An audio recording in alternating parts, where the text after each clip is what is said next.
Hi. In the last lecture, we were talking about the individual social responsibility to combat the income inequality in the society. So let's start with the part 2, and the next step is like advise the poor people to stay out of debt trap.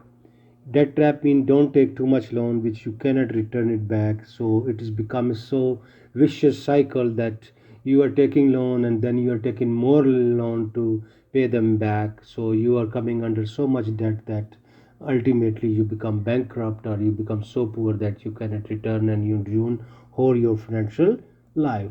So advise them to stay out of debt. Lower earners tend to borrow more money in an attempt to keep up their wealthier neighbors, often with disastrous effects. So it happens too much in our country because people want to show off, showing off to their relatives or their friends that they have money, but what they are doing, they are spending money on the function by borrowing this money from banks or from their friends or borrowing from their workplace. So then they will be unable to pay those debts, so they become bankrupt, or they are becoming hand to mouth because, and then their all financial stability come under the pressure, and they even eventually it will break down. So advise them, if they listen to you, so advise them that don't take loan, become, try to stay in your own resources.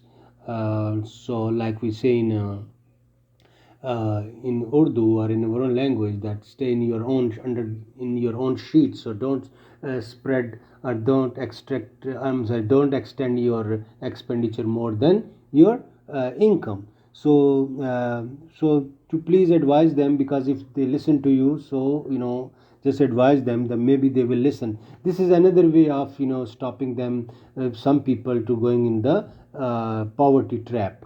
Then next one is to, this is like our, and also individual act. The next two point is, so tip more to your servers every time, when you go, pay more to your pay more to poor peoples, like in shape of, instead of giving them back charity, just give them some extra money for their services. They are, if you go to a restaurant and give more tip to the people, so maybe it will help them to uh, have their more income, because you, most of the time these people are living on earning very minimum wage. So if you pay them more tip, so they maybe become a little bit better in their revenue side or in their income side.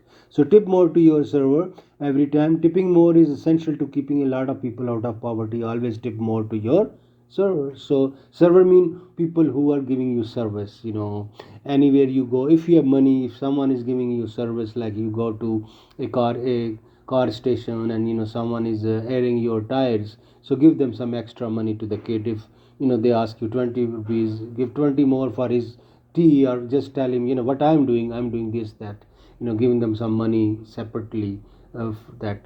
Okay, to go and drink some water, some drink or something. Of course, everyone is giving, so this way you can give them some extra money.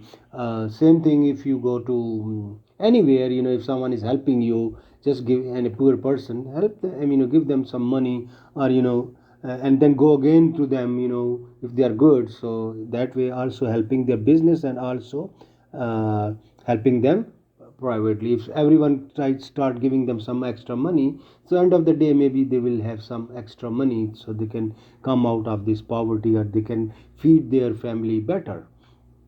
So next is, we always listen see this in our, in our social media things, that always try to buy from the smaller vendors, and buy more, or uh, give them more money. Like same thing we talked in the previous thing, that give them more who is giving you service. So this is the same kind, there is your waiters or your server here actually they are owner of their vendors, they are owner of their business. So give them more money, so they will have a better living. Try to buy from smaller vendors. This is anything, you can buy from the smaller vendors. You try to do that. Sometimes we cannot do it because maybe they don't have those things which we want, or maybe their quality is not good. Sometimes it happens. So this is another our responsibility to do that. This, when I was doing a research, it is another very interesting phenomena I come across, and it was in I found it in some US papers. So it was that cross class marriages. This is and I found this very interesting, and I added to that. Actually, in the last semester, I don't have this, but this semester I added that because I found I did more research, so make my lecture a little bit better. So this is very a good. In my opinion, and in Pakistan it is very genuine. It used to happen before, when we are marrying in the family, rich brother's son is getting married with the poor brother's daughter, or vice versa. So and it happens even in our family. It happens. My sisters got married with with their cousin, who are not very well off, but when they got married, they we help them, and they become, mashallah, very good. So this is another way of helping your relatives, or helping people maybe. And if person, boy or girl, is good, so why not, but here what is happening, that we most of our people are going after uh, money. So this become a thing. But again, this is a good. But then there is when I was reading this article, they explain another issue, that uh, that because if boy or girl is from very rich family, and boys are his or her spouse is from a very poor family, because their background will be different, so it might not work after the marriage. So it is not very feasible to it is not very advisable that a very rich boy should marry with a very poor girl, or vice versa. So they said it is good that upper middle class will marry with the lower middle class, or lower middle class will be married with the poor. So it means that don't there shouldn't be too much gap between income of or the wealth of that both family. So marrying top with the lowest one is not very good idea, because maybe it will become maybe worse results. So I wanted to share with you with this thing. So this is like if rich marry rich, and poor marry poor, so inequality will either stay same or increase. But if rich marry poor, inequality may or will decrease. So this is what people are to do. So concern being, if two spouses come from really different economic backgrounds, their marriages might be less harmonious, like I explained. If they are if they are income inequality is too much, then maybe their marriage will not become successful. So rich marrying poor are not really from the extreme.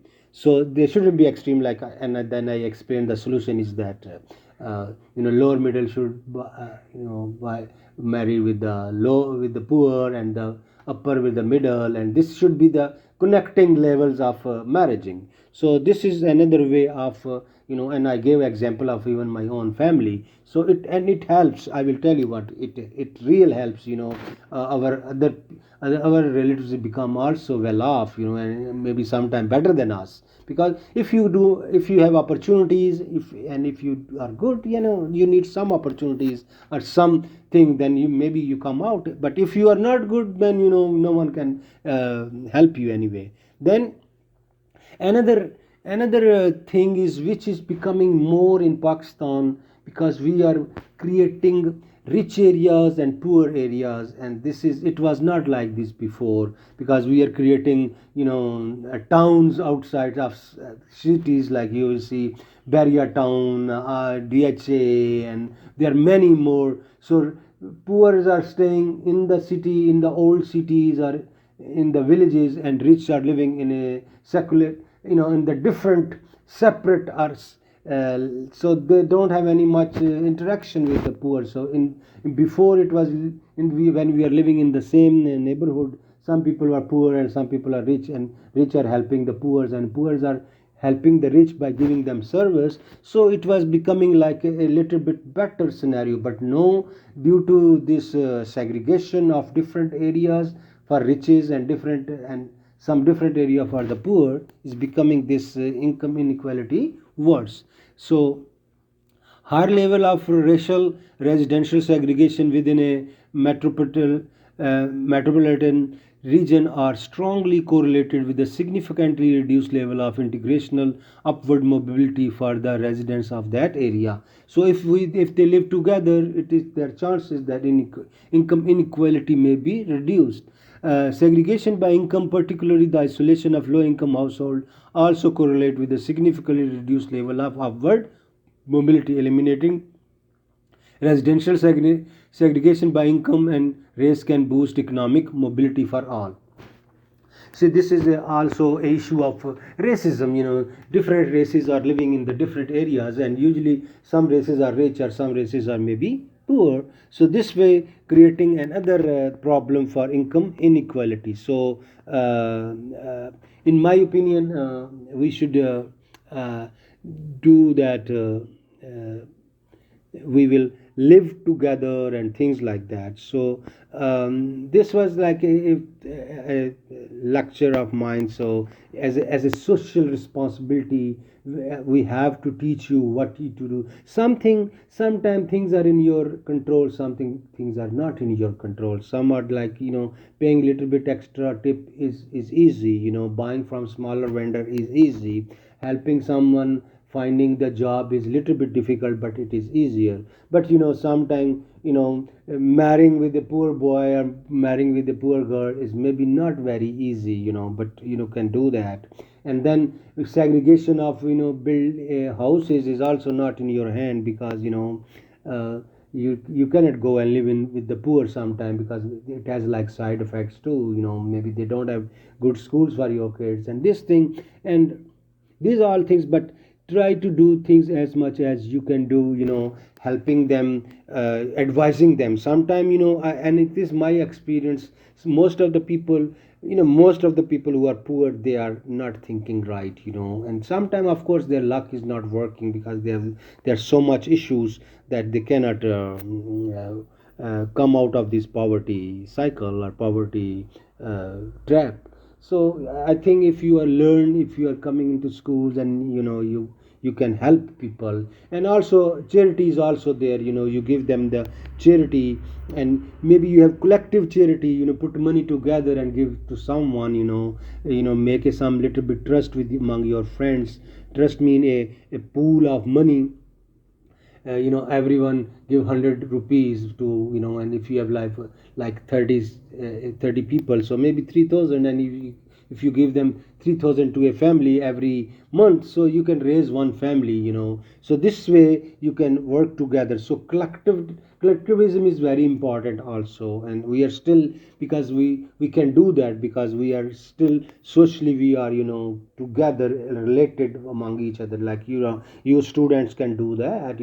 If you are 30 students or 100 students from all over the university, you can collect 100 rupees minimum, and you can put more, and you can make a trust. Please like, share, and subscribe to my channel, and don't forget to press bell icon.